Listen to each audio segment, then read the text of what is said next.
Nous sommes en début de carême et comme je disais lors de l'homélie de mercredi de Cendre, tout le monde n'était pas là, il y a des gens d'autres paroisses ici aussi. Souvent nous avons une image un peu trop négative ou pessimiste du carême.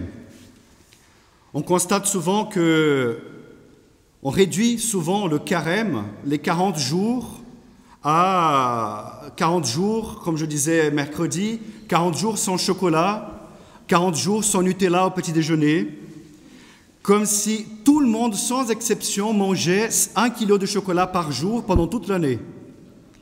Et donc, puisque tout le monde mange 1 kilo de chocolat par jour pendant tous les jours de l'année, donc 365 kilos de chocolat par an, donc le plus gros effort à faire, c'est d'arrêter de manger du chocolat.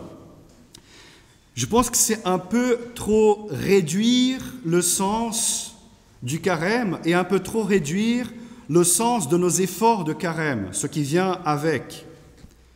Le temps de carême, c'est un temps de purification, c'est un temps où l'Église, le Seigneur nous donne pour que nous puissions nous approcher de lui davantage. Et évidemment, comme disait la première lecture aussi du mercredi de Cendre, si le Seigneur nous appelle « Revenez vers moi », c'est parce que nous nous sommes écartés de lui. Et évidemment, si nous avons pris un autre chemin qui n'est pas celui du Seigneur, cela nous coûte de faire demi-tour et de revenir vers lui. Et c'est pour cela que le temps de carême est aussi, puisque je disais au début, c'est un temps de purification, c'est pour cela que le temps de carême nous coûte, parce que nous voulons faire à notre tête, selon notre sauce, et évidemment que faire la volonté de quelqu'un d'autre, ça nous coûte. Et évidemment, donc, le temps de carême, peut-être, il a un côté pénible. Mais il a un côté pénible, non pas parce que c'est sympa de vivre 40 jours de pénible, mais nous vivons 40 jours un peu pénibles pour un bien un peu plus grand. Bien plus grand, qui est celui d'avoir le cœur pur pour pouvoir vivre mieux et dans la présence du Seigneur qui veut notre bien. Donc ce n'est pas la souffrance pour la souffrance, ce qui n'a aucun sens. C'est parfois quelques privations, un peu d'attention de notre part pour que nous puissions vraiment marcher selon la volonté de Dieu qui veut évidemment notre bien. Parfois on fait mal quelque chose, et là en l'occurrence je parle du carême, on vit mal le carême tout simplement parce qu'on ne comprend pas le sens de ce qu'on fait, de ce qu'on vit. Comme je disais, j'arrête de manger du chocolat, mais pourquoi? C'est la question que j'ai posée aux enfants du caté, je crois que samedi dernier. D'accord, c'est le carême, Jésus, il a passé 40 jours dans le désert à jeûner, il n'a pas mangé, mais pourquoi? Si on ne se pose pas les bonnes questions, évidemment, on ne comprend pas le sens du carême, on ne comprend pas le sens de nos petits efforts et de nos sacrifices, ou alors, pour employer un mot encore plus technique qui nous fait peur aujourd'hui, on ne comprend pas le sens de notre pénitence, qui revient au même, en fait. C'est qu'on a essayé d'adoucir un peu les mots, parler d'efforts, etc., mais pénitence, effort de carême, tout ça, c'est la même chose. C'est le cœur contrit, en fait. Un cœur qui veut revenir vers le Seigneur, qui veut faire sa volonté. Et chez les chrétiens, chez nous, chez moi aussi, chez nous, ici, au pluriel, nous, première personne plurielle, nous avons plusieurs tendances lorsque nous parlons de pénitence, d'effort de carême. Et j'ai pris, je pense, 3 petites phrases qui j'entends souvent, qui parfois moi-même je peux me dire à moi-même, en essayant de me donner bonne conscience. La première tendance, c'est de se dire « Dieu connaît mon cœur, je n'ai pas besoin de faire des efforts ». Ça, c'est une tendance flagrante chez beaucoup de chrétiens. Et il y a quelque chose qui est vrai là-dedans. Dieu connaît mon cœur. De fait, Dieu connaît mon cœur. Mais il faut que je me dise aussi, il faut que j'ai le courage de me dire, mais moi aussi, je connais, j'espère, mon cœur, et je sais très bien quelles sont les difficultés que je vis pour pouvoir tenir mes engagements. Je connais aussi, Dieu connaît mon cœur, mais moi, je sais aussi quels sont mes points de lâcheté, de faiblesse. Je sais aussi quelles sont mes difficultés donc, pour vivre dans la présence de Dieu. Je peux donc trouver dans mes efforts de carême, dans mes pénitences, un moyen de fortifier ma volonté pour que je puisse grandir donc dans la fidélité envers le Seigneur, pour que mon être, mon homme intérieur soit plus fort face aux épreuves, face au mal, que mon homme intérieur puisse savoir et apprendre à dire non quand il faut dire non, et à tenir mon oui quand je dis oui en engagement. La deuxième phrase qui pose problème aussi, et pour qu'on se donne toujours de bonnes consciences avec ces petites phrases, quel effort dois-je faire de plus pour être plus près de Dieu? Là, on va voir quelqu'un qui est plein de générosité et qui veut à tout prix multiplier les pénitences. Parce que, comme ça, je vais être plus proche du Seigneur. Et là, je pose deux questions à ce cœur qui est si généreux. La première question, est-ce que ça vaut la peine de multiplier les efforts à faire? Première question. Deuxième question qui accompagne la première question, est-ce que la quantité de pénitence et seulement les quantités de pénitence que je m'impose sont suffisantes pour que je sois meilleur et plus saint? Plus saint, S-A-I-N-T.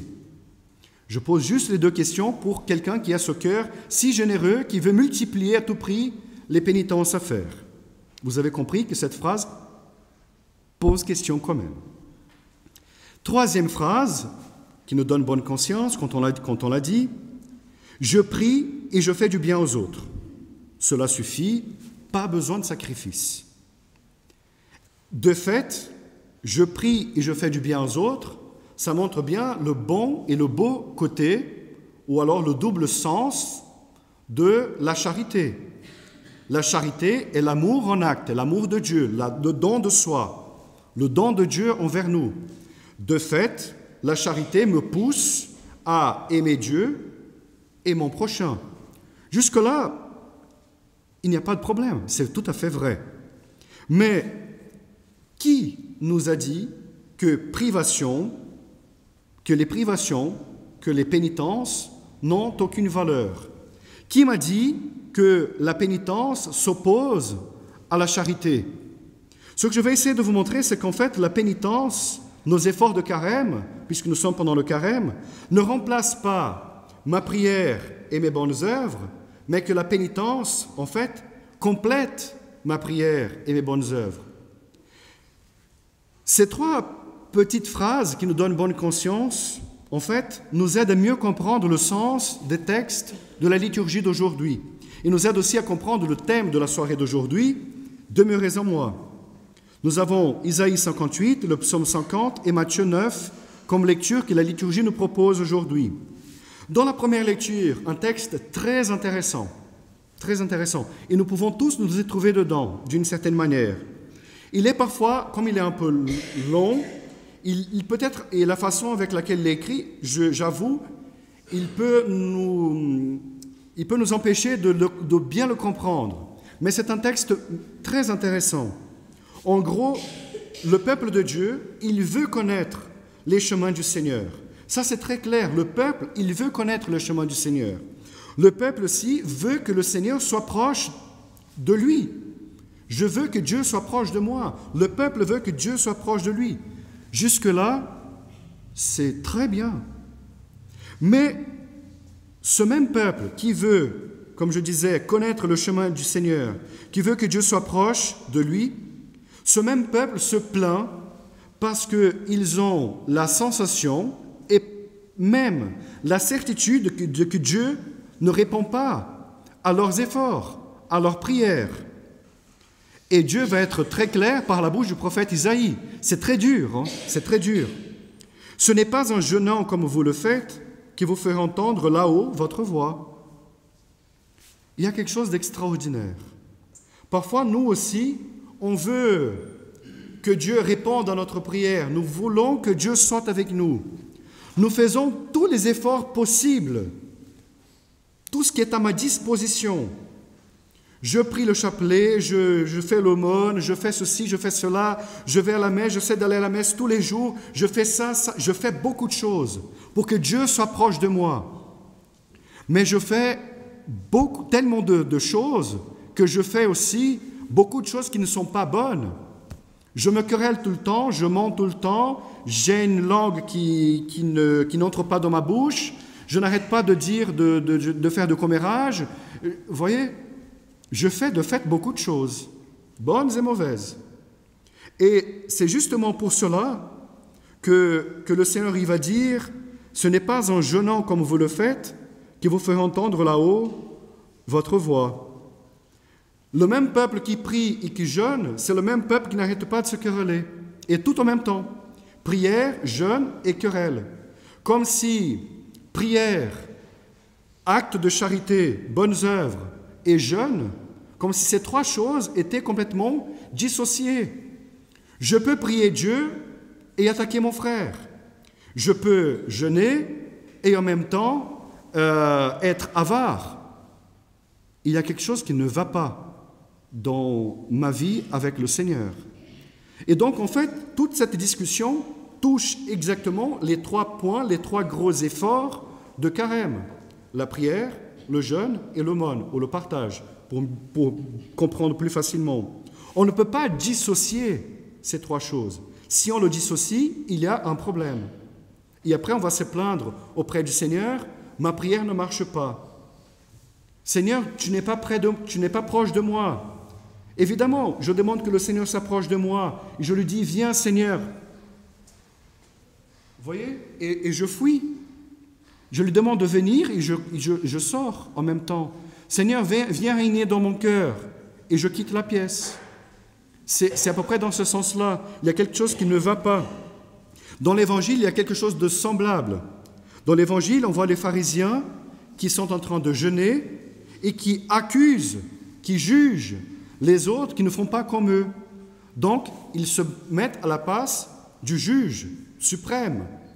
Moi, je fais, tes disciples, non, ils ne le font pas.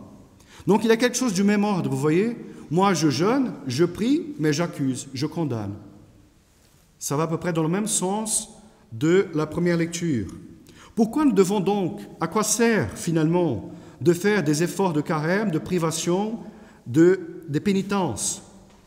Les pénitences n'ont pas une fin en soi. Elles sont un moyen intéressant de contrarier mes passions égoïstes. Vous voyez, c'est une manière de dompter un peu mes passions égoïstes.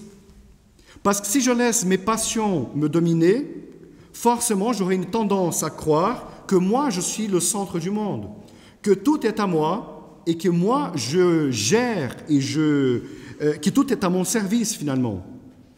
Je suis le maître et non pas le serviteur.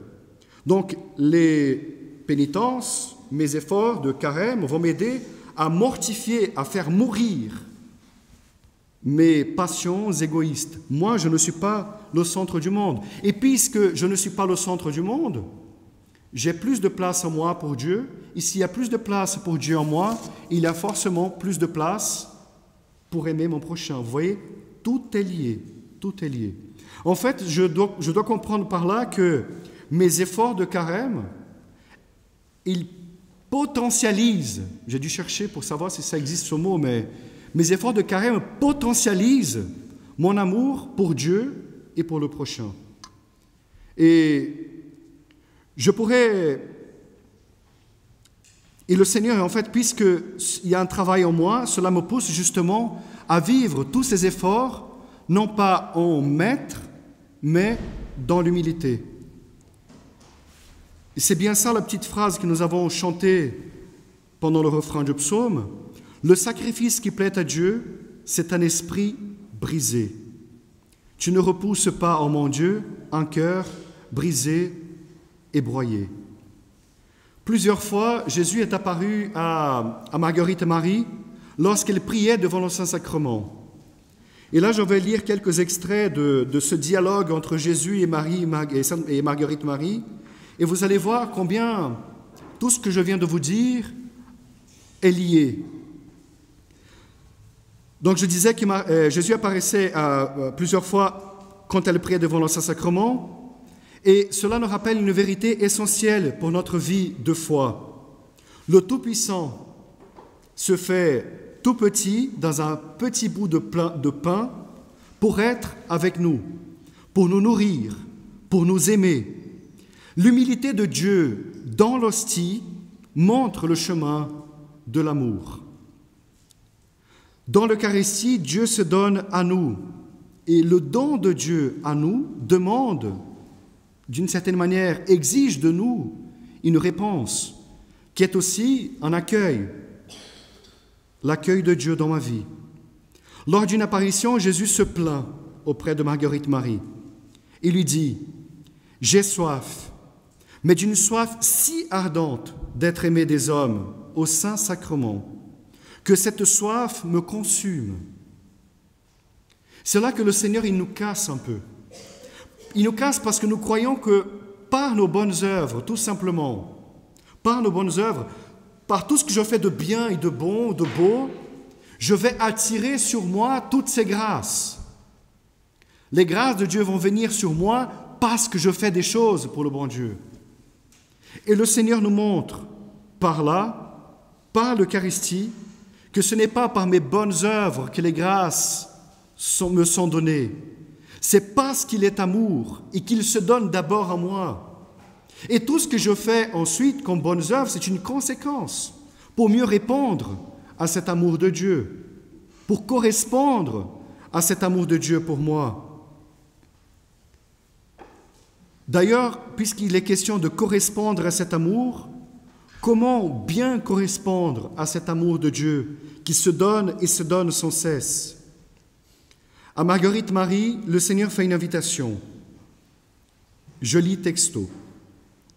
En réponse, c'est Jésus qui lui dit, en réponse à mon empressement à leur faire du bien, les hommes n'ont que froideur et rebut. Toi, du moins, console-moi en suppliant à leur ingratitude. Tu communieras tous les premiers vendredis du mois et toutes les nuits du jeudi au vendredi.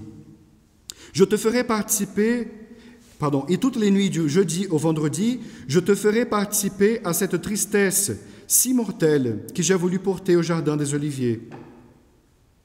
Pour m'accompagner dans cette humble prière que je présenterai alors à mon Père, parmi toutes mes angoisses, tu te lèveras entre 11h et minuit pour te prosterner pendant 1 heure avec moi, pour adoucir en quelque façon l'amertume que je sentais de l'abandon de mes apôtres qui m'obligea à leur reprocher qu'ils n'avaient pas pu veiller 1 heure avec moi.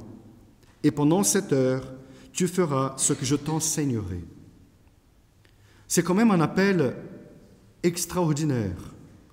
Dans cet appel, nous voyons plusieurs choses à la fois. D'abord, comme je disais, c'est Dieu qui prend le devant. Dieu lui dit tout son amour. Je ne vais pas revenir sur les thèmes de soirée précédentes. Là, c'est un peu la suite, en fait. Dieu dit à Marguerite Marie tout son amour. Dieu prend le devant. Ce n'est pas les efforts de Sainte Marguerite Marie, à l'époque, qui attirent la grâce de Dieu. C'est Dieu qui vient vers elle en premier, ce n'est pas elle. Ensuite, comment elle peut répondre à cet amour de Dieu? Puisque le cœur des hommes est plein, les cœurs des hommes sont pleins d'ingratitude, le Seigneur lui fait un appel particulier. Toi, tu vas communier en réparation pour le monde, pour les ingratitudes du monde entier, tous les premiers vendredis du mois, à une époque où on ne communie pas souvent, il faut le dire. En plus, elle doit se lever pour faire une prière avec le Seigneur qui est là au Jardin des Oliviers, c'est-à-dire la nuit du jeudi au vendredi, pour passer 1 heure avec lui, pour faire ce que ses apôtres n'ont pas pu le faire. C'est un appel important. C'est un appel que, d'une certaine manière, le Seigneur adresse à chacun de nous. C'est tout ce qu'on essaie de mettre en place dans la paroisse, et on essaie de se redire tout le temps cette question de Jésus aux apôtres. Pourquoi vous n'avez pas pu veiller 1 heure, prier 1 heure avec moi? Voilà que Marguerite Marie va essayer de donner une réponse au Seigneur. Et elle se rend compte que le premier et le plus bel effort qu'elle peut faire consiste à tout simplement être avec lui. Ce n'est pas une question d'aller faire des jeûnes, de passer une journée sans rien manger. Ce n'est pas d'abord d'aller faire l'aumône. en plus elle vit dans un couvent, c'est d'être avec lui pendant 1 heure et rien de plus. Être là, tout simplement. Être avec le Seigneur. Et Marguerite Marie a répondu oui à cet appel.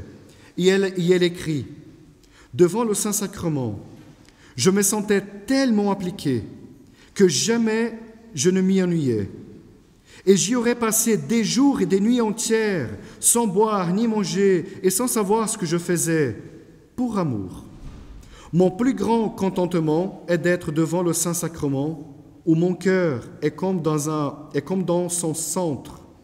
Je lui dis, « Ô mon Jésus et mon amour, prenez tout ce que j'ai et tout ce que je suis, et me possédez selon l'étendue de votre bon plaisir. Puisque tout ce que j'ai est à vous sans réserve, transformez-moi tout en vous, afin que je n'ai plus de pouvoir de m'en séparer un seul moment, et que je n'agisse plus que par les mouvements de votre pur amour. » En fait, dans le Saint-Sacrement, Jésus nous dit à chacun de nous, comme dans la fin de la première lecture, « Me voici, je veux être avec toi et je t'invite à être un avec moi. Demeure en moi comme je demeure en toi. »